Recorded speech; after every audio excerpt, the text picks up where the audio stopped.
Hello நமஸ்காரம். நான் Radhika Srinivasan.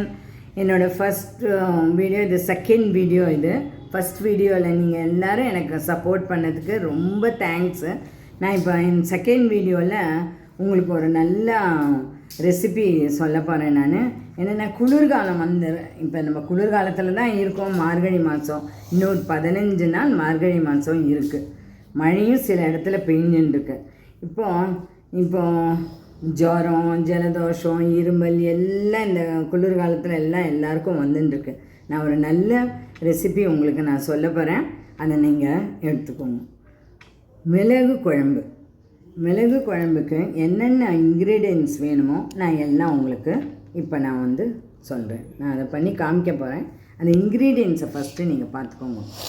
1/2 cup மிளகு, அப்புறம் ஒரு பீஸ் ஆஃப் ஜிஞ்சர். இதெல்லாம் ஹெல்த்துக்கு ரொம்ப நல்லது. துவரம் பருப்பு ஒரு 3/4 கப் எடுத்துக்கோங்க. சின்ன கப்பில் 3/4 கப். நான் இந்த சைஸ் கொடுத்துருக்கேன்னா அது போகிறோம். அப்புறம் உளுத்தம் பருப்பு அதை காட்டிலும் கம்மி, கொஞ்சம் நல்ல வாசனை கமகமன்னு இருக்கும், அது உளுத்தம் பருப்பு எடுத்துக்கோங்க.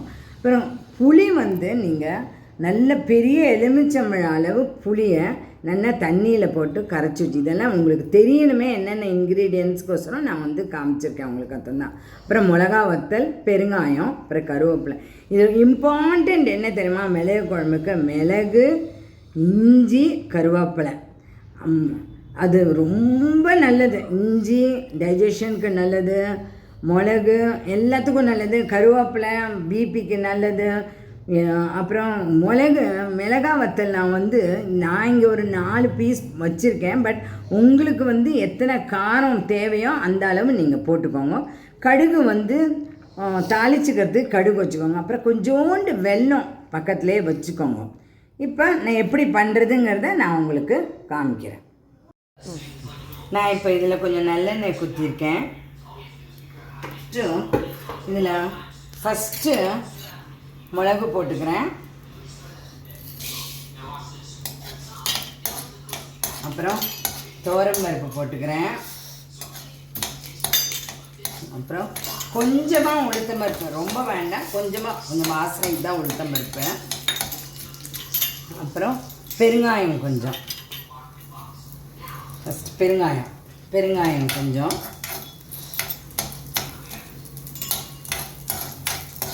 அப்புறம் மிளகா வத்தல் மிளகும் கொஞ்சம் காரம் இருக்குது. மிளகா வத்தல் உங்களுக்கு எத்தனை காரம் வேணுமோ அத்தனை, அதுக்கு தகுந்தா போல் நீங்கள் காரத்தை போட்டுக்கோங்க. சரியா? நான் ஒரு 3-4 போட்டிருக்கேன். அப்புறம் நான் இதில் கொஞ்சம் இஞ்சி, கருவேப்பிலை ரெண்டும் சேர்த்துப்பேன். ஏன்னா இஞ்சி ரொம்ப நல்லது உடம்புக்கு, கேஸ்ட்ரிக்கு எல்லாத்துக்கும் நல்லது. இப்போ குளிர்காலம் வேறு, மார்கழி மாதம் நல்லா குளிரும். நமக்கு இந்த மிளகு குழம்பு எப்படி பண்ணுறதுங்கிறத நான் உங்களுக்கு சொல்லி கொடுத்துருக்கேன். சரியா? எவ்வளோ நல்லா சவந்துன்னு வருது. அப்போ என்ன பண்ணுங்க, கொஞ்சம் கருவேப்பிலை ரொம்ப நல்லது, ஃபுல் ஆஃப் அயர்னு. இதெல்லாம் உங்களுக்கு கோல்டு, காஃபு, ஜுரம் எது வந்தாலும் இதை சாப்பிட்டேன்னா நன்னாவும் இருக்கும், டக்குன்னு போயிடும் எல்லாமே. அப்புறம் இஞ்சியும் போட்டிருக்கேன். இது ரொம்ப இம்பார்ட்டண்ட். இதுக்கு இஞ்சியும் கருவேப்பிலை, மிளகு அதுதான் ரொம்ப இம்பார்ட்டண்ட்டு. இதை நான் வறுத்துட்டேன். இப்போ நான் இதை மிக்சியில் போட்டு அரைக்க போகிறேன்.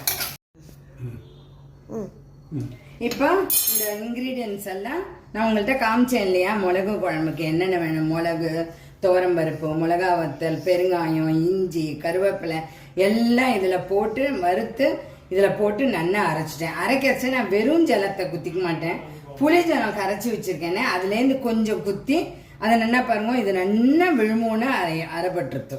இப்போ என்ன பண்ண போகிறேன்னாக்கா, கொஞ்சம் எண்ணெய் ஊற்றி இப்போ இழுப்பானில் கடுகு போட்டிருக்கேன். அது நல்லா வெடிச்சதுக்கப்புறம் நான் புளி ஜலம் கரைச்சி வச்சுருக்கேன் பற்றியில், அதையும் இதில் குத்திருக்கேன். உப்பு போட்டிருக்கேன். இப்போ உப்பு காரம் எல்லாம் உங்களுக்கு எத்தனை வேணுமோ அத்தனை நீங்கள் போட்டுக்கோங்க. உங்களுக்கு ருச்சி எத்தனை வேணுமோ அத்தனைக்கு தகுந்தாப்புல நீங்கள் போட்டுக்கலாம். கருவேப்பிலையும் நான் போட்டிருக்கேன். அது எண்ணெயில் வெடிக்கிறச்சே எத்தனைன்னா நல்லா கம கம கம கமன்னு நம்ம மிளகு குழம்பு நல்லா வாசனை வரும். அது நல்லதும் கூட. கருவேப்பிலை நீங்கள் எத்தனைக்கு எத்தனை சேர்த்துக்கிறீங்களோ அத்தனைக்கு எத்தனை ஹெல்த் பெனிஃபிட் அதில் நிறையா இருக்குது. அதில் அயர்ன் இருக்குது. அப்புறம் வந்து பிளட் ப்ரெஷருக்கு ரொம்ப நல்லது, கண்ணுக்கு ரொம்ப நல்லது, பிளட் ப்ரெஷருக்கு எல்லாம் நல்லது. ஸோ நீங்கள் கருவேப்பிலை நிறையா சேர்த்தா நல்லது. நான் இது கூட அரைக்கரிச்ச கூட கருவேப்பிலை இஞ்சி எல்லாம் சேர்த்து தான் நான் அரைச்சிருக்கேன். கடுகு வெடிக்கரிச்சியும் நான் வந்து கருவேப்பிலை போட்டிருக்கேன்.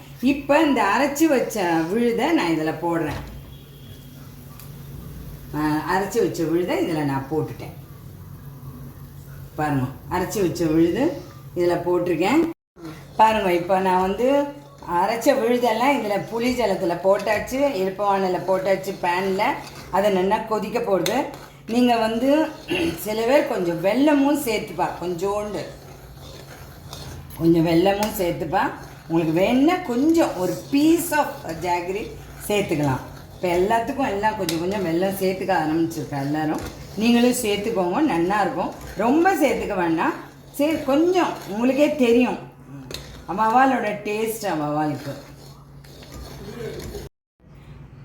ஆச்சு. ஃபைனலி குழம்பு நல்லா கொதிச்சாச்சு. சாதமும் வடித்து வச்சுருக்கேன். அதோட சைட் டிஷ் வந்து சுட்ட அப்பளம். இந்த குழம்புக்கு சுட்ட அப்பளம் தான் ரொம்ப நல்லாயிருக்கும்.